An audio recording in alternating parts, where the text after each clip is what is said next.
Incident. Mars, Sol Lunae 16 Mithuna 290. 1 Martian year after the humans' awakening. MRA-01 is inside the permaculture Dome A, accompanied by a dozen androids. The land in Dome B has been left fallow to regenerate. It has been treated and shaped to resemble the soil on Earth. It's time to harvest vegetables, especially lentils. A painstaking and time-consuming task, but fortunately, the androids don't sleep. Their movements are exemplary in their precision and alertness, none of which is done randomly. Their efficiency is impressive and indispensable, as the food chain is just in time to avoid wastage as much as possible. Coordination and communication are key.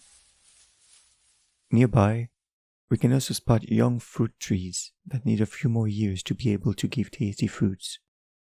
There are also various vegetables from squash to carrots. The plants are sown at specific dates and intervals, always with a focus on optimization. MRA-01 is a multi-role android, the Swiss Army knife of androids. It can adapt to any situation. During its shift, 01 receives a radio call from its owner. Ashia, do you read me? Yes, sir. I'd like you to come to my apartment. I have a favor to ask you. Yes, sir. I'll be right there. After the radio call, MRA-01, whose name is Ashia, emits a signal to warn of its departure and heads for the exit of the dome. The android takes the tunnel that links the dome to the main building, paying no attention to the desert scenery accompanied by an orange dust that can be glimpsed through small openings. Before reaching the elevator, she goes to the locker room on the left after passing through the airlock P. She takes off her agricultural outfit and puts on her everyday suit. A rather sober uniform in a red color scheme, close to the body, specific to her number, 01. As she leaves the locker room, the laundry can be seen on the opposite side of the hall, and to the right of airlock P, airlock R, the area reserved to receive food supplies. She enters the elevator a few steps from the laundry room. She is heading to the second floor.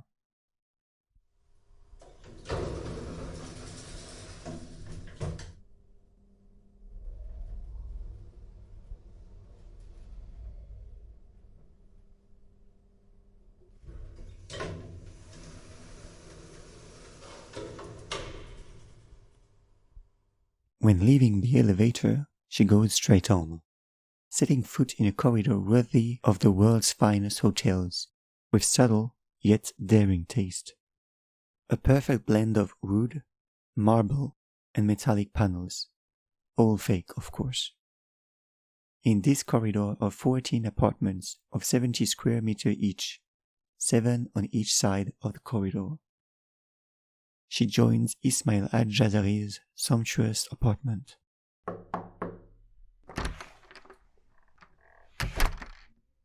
The main room is sober and elegant, in complete contrast to the corridor. Ismail al-Jazari is a genius inventor, little known to the general public. He was behind the androids on this station, as well as those on Earth, which changed the face of the industrial world. Something he bitterly regretted. As soon as Asha arrived, he speaks. Ah, there you are. Thank you for coming so quickly. Sir, how can I be of service? I'd like you to take this letter to Bertrand Arnault. Don't show it to anyone, and don't open it. Very well, sir. I'll be on my way. Al-Jazari hands her the envelope containing the letter. The android puts it inside her suit, then, after asking permission to withdraw, leaves. To reach Mr. Arnault's room, she must continue down this magnificent corridor. At the end of it, A large door opens onto a garden. The room is gigantic, and in its four corners are four huge vivariums with four distinct biomes: a humid tropical jungle, a desert, a tundra, and a savanna. In the center, a temperate forest, accompanied by a glade bordered by simple paving stones. Except the central area, everything is synthetic. Each vivarium is accessible via a main entrance. All contain autonomous mechanical animals, totally docile. Their program is a reproduction of their behavior, minus the hunger, thirst, and danger. Above this fantastic area are balconies, from which to enjoy the view from the third floor, and on top of that, in the center of the ceiling, is a dome, through which daylight passes. Martian days, called Sol on Mars, are about the same as Earth's, around 24 hours and 39 minutes. Seeing this natural cycle helps human well-being. As she crosses the garden, an emergency alarm rings out, and frantic people comes from the opposite direction, knocking her off her feet. She tries to stay on her 2 feet, but eventually loses her balance and falls on some bushes in the central area of the garden.